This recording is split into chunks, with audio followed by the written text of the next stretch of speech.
असल में शक्ति है क्या? दौलत, रुतबा या फिर कुछ और? ये सवाल कोई नया नहीं है, हजारों साल पुराना है। और जानते हैं, इसका एक बहुत ही गहरा जवाब छिपा है ऋग्वेद के 3000 साल पुराने एक भजन में। चलिए आज उसी प्राचीन ज्ञान से शक्ति के असली मायनों को समझते हैं। तो सवाल फिर वही है, असली शक्ति क्या है? क्या ये सिर्फ दौलत और ताकत है या फिर कुछ उससे भी ज्यादा गहरा? ऋग्वेद हमें एक बिल्कुल अलग दिशा में सोचने पर मजबूर करता है। और इसका जवाब हमें मिलता है ऋग्वेद के सूक्त 8 में, जो शक्ति और धन को एक बिल्कुल नई नजर से देखता है। और इसकी शुरुआत होती है एक दिव्य शक्ति को पुकारने से। ये भजन असल में एक सीधी पुकार है देवों के राजा इंद्र को। अब देखिए, इंद्र सिर्फ गरज और बिजली के देवता नहीं हैं, बल्कि वो दिव्य शक्ति और साहस का प्रतीक हैं। और ये भजन एक बहुत खास प्रार्थना से शुरू होता है। जरा इस बात पे गौर कीजिए, यहाँ किसी भी तरह के धन की बात नहीं हो रही है। ये एक ऐसी समृद्धि की मांग है जो मजबूत बनाए, जो हमारी ढाल बने। ये सिर्फ सोना चांदी या बैंक बैलेंस नहीं है, ये एक ऐसी दौलत है जो भौतिकता से कहीं कहीं आगे है। और यहीं से ये भजन धन शब्द को एक बिल्कुल नया मतलब देता है, एक ऐसा मतलब जो हमारी आज की समझ से एकदम अलग है।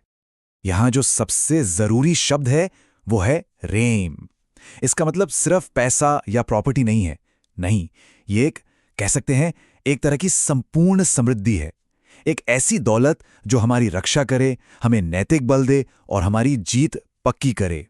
ये वो दौलत है जो हमें अंदर से, भीतर से शक्तिशाली बनाती है। तो सवाल ये उठता है कि ये रहीम, ये सच्ची वाली समृद्धि आखिर मिलती कैसे है? भजन के अनुसार इसका राज दो चीजों के संगम में छुपा है, हमारा अपना प्रयास और ऊपर वाले की कृपा। और ये विचार कितना खूबसूरत है। भजन कहता है कि हमें मुष्टि हत्या यानी अपनी मुट्ठी के प्रहार से अपने पूरे जोर से कोशिश करनी होगी, लेकिन साथ ही हमें तोतासा यानी उस दिव्य शक्ति का संरक्षण, उसका प्रोटेक्शन भी चाहिए। मतलब साफ है, हमारा कर्म और ईश्वर की कृपा, जब ये दोनों मिलते हैं तब बनती है असली ताकत। तो ये दैवीय शक्ति जिसे यहाँ इंद्र के रूप में देखा गया है, आखिर है कैसी? उसे महसूस कैसे करें? भजन इसे समझाने के लिए कुछ बहुत ही शक्तिशाली रूपकों का, मेटाफॉर्स का इस्तेमाल करता है।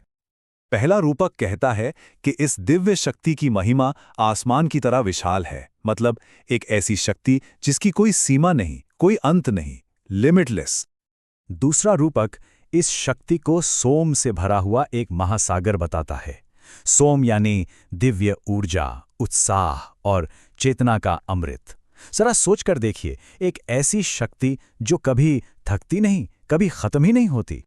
और ये तीसरा रूपक तो और भी खूबसूरती से बताता है कि दिव्य मार्गदर्शन कैसा है। ये पके हुए फलों से लदी एक डाली की तरह है, जो सिर्फ उन लोगों के लिए है जो इसके योग्य हैं, जो इसे पाने की कोशिश करते हैं। तो अब मन में ये सवाल आता है कि आखिर योग्य है कौन? किसे मिलती है ये दिव्य सहायता? अच्छी बात यह है कि भजन इसका भी जवाब देता है। भजन कहता है कि कृपा 3 तरह के लोगों पर होती है। 1, जो किसी सही कारण के लिए संघर्ष करते हैं। 2, जो परिवार की जिम्मेदारी उठाते हैं। और 3, जो ज्ञान की खोज करते हैं। और यहाँ एक बात बहुत जरूरी है, ये सिर्फ तपस्वियों के लिए नहीं है, बल्कि जीवन के हर मैदान में कर्म करने वालों के लिए है। तो सबसे बड़ा संदेश क्या है? यही कि दैवीय कृपा कर्मशील लोगों के लिए है, जो कर्म करते हैं, निष्क्रिय बैठे रहने वालों के लिए नहीं। चाहे कोई राष्ट्र की रक्षा कर रहा हो, परिवार चला रहा हो या ज्ञान की खोज में हो, अगर कोई सक्रिय है तो वो योग्य है। और आखिर में ये भजन सिर्फ एक मांग बनकर नहीं रह जाता, ये एक भेंट बन जाता है, एक ऑफरिंग, श्रद्धा और जुड़ाव की एक भेंट। भजन का अंत हमें सिखाता है कि शक्ति पाने का रास्ता सिर्फ मांगना नहीं, बल्कि कृतज्ञता और प्रशंसा से उस शक्ति के साथ जुड़ना भी है। ये एक तरह का समर्पण है, जहां हम अपनी प्रशंसा को एक भेंट के रूप में अर्पित करते हैं। तो सोचिए, इस 3000 साल पुराने भजन का संदेश आज भी कितना रेलेवेंट है, कि सच्ची शक्ति सिर्फ दौलत में नहीं, बल्कि हमारे कर्म, हमारे नैतिक बल और दैवीय कृपा के संतुलन में है। उस भजन ने अपनी शक्ति इंद्र में पाई थी। सवाल यह है कि आज की दुनिया में हम सिर्फ संपत्ति इकट्ठा कर रहे हैं, या हम वो रयन बना रहे हैं, एक ऐसी ताकत जो हमारी रक्षा करे और हमें सही मायनों में विजयी बनाए।